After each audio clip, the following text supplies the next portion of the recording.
Oh, hello there. Yes, well, 'tis God's day. I'll see if I can get me scheduling issues sorted out.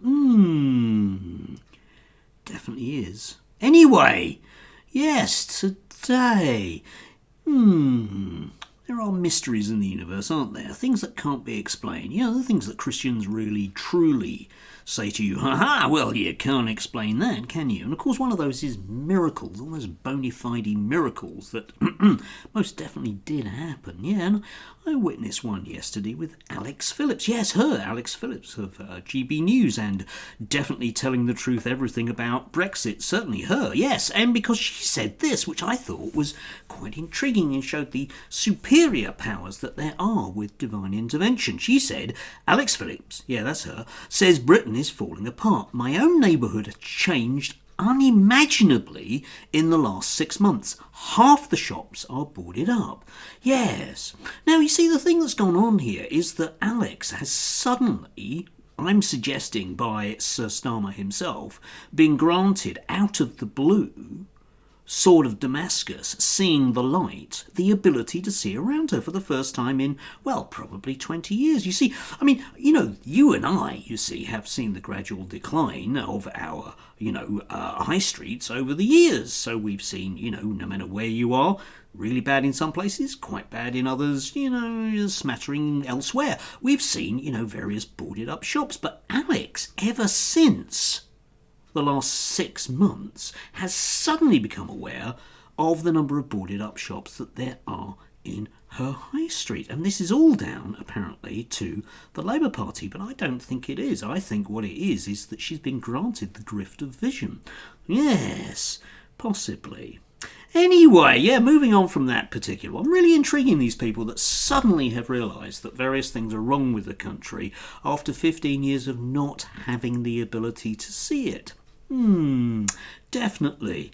Anyway, moving on, of course, to grifterdom extraordinaire, we arrive at all those wonderful people that, exude human sympathy in so many different ways. And yes, I am going to have a go at James S's again, because one of the things about these people is they just don't care about any form of collateral damage that their lies spew forth. Anyway, yeah, James, right, okay, who posted up late-ish on Friday this is the one of the worst I've seen. Oh, I wonder what it can be, James. Did you get bored and browsed on the internet and found something you didn't like? Well, the answer is yes, he did. St John Lloyd School in Wales, St John Lloyd, yeah, okay, Welsh school. Yeah, Welsh Catholic school, boo here, oh yeah, they're bad, aren't they? Unless they're very good, in which case, well, I'm sure they are. Asks students complete a task in which they have to pretend they are Syrians finding an illegal route into the United Kingdom. They are rewarded for avoiding border crossings. Indoctrination. And sure enough, he's got 2 screenshots from an exercise about something which is allegedly at the school. And you think to yourself, oh, isn't that dreadful? It's just, yeah, that's them communists in the school forcing kids to think about other people again, which is disgusting, or something similar.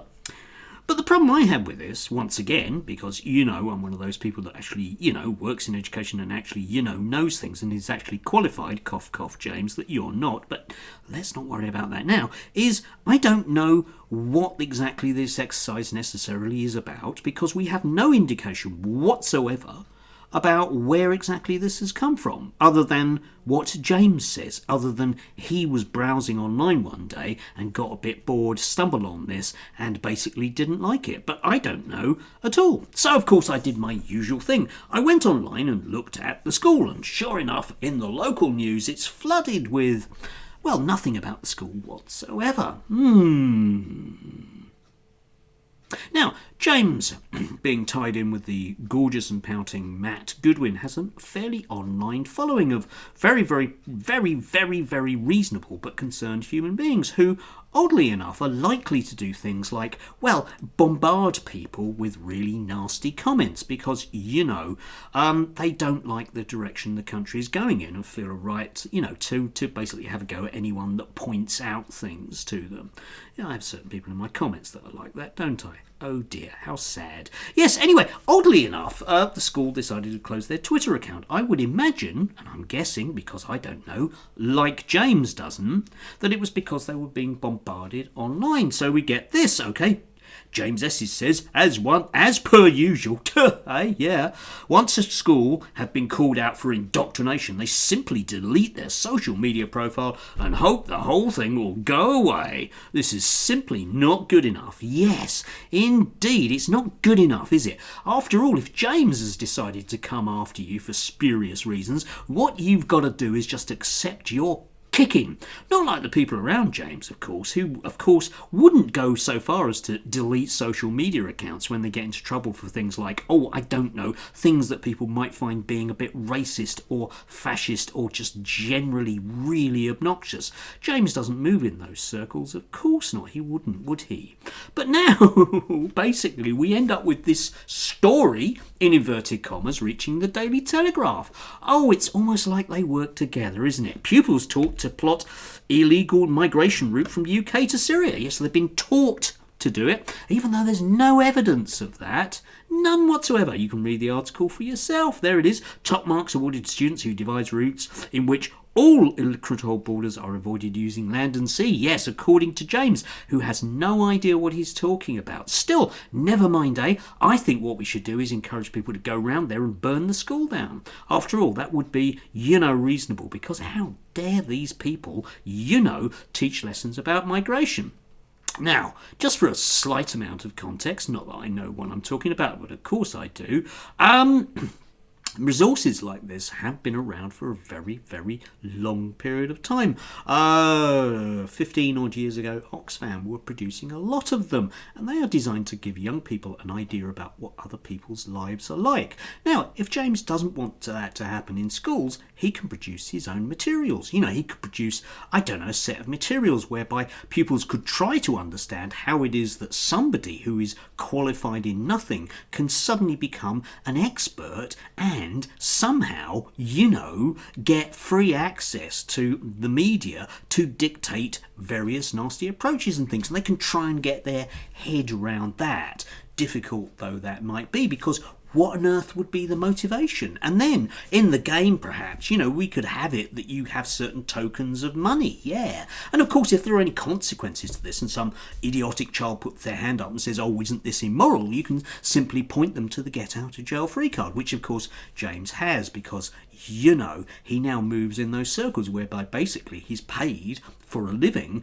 to look up anything he doesn't like online and create, some form of storm around it. I can't think of the word that goes before storm. Bad, presumably, yes. Obnoxious people, really deeply obnoxious people, yeah? And then they complain bitterly when people react badly to them. But never mind that now, Still, I guess James can always send me a letter from his solicitors or something, can't he? Yes. Anyway, do have a glorious day. Do enjoy. If it's sunny where you are, do enjoy that, or still a bit nip. Just generally have a good one. And if you can't, blame the wokists. There you go. That strikes me as reasonable. After all, everything else is our fault.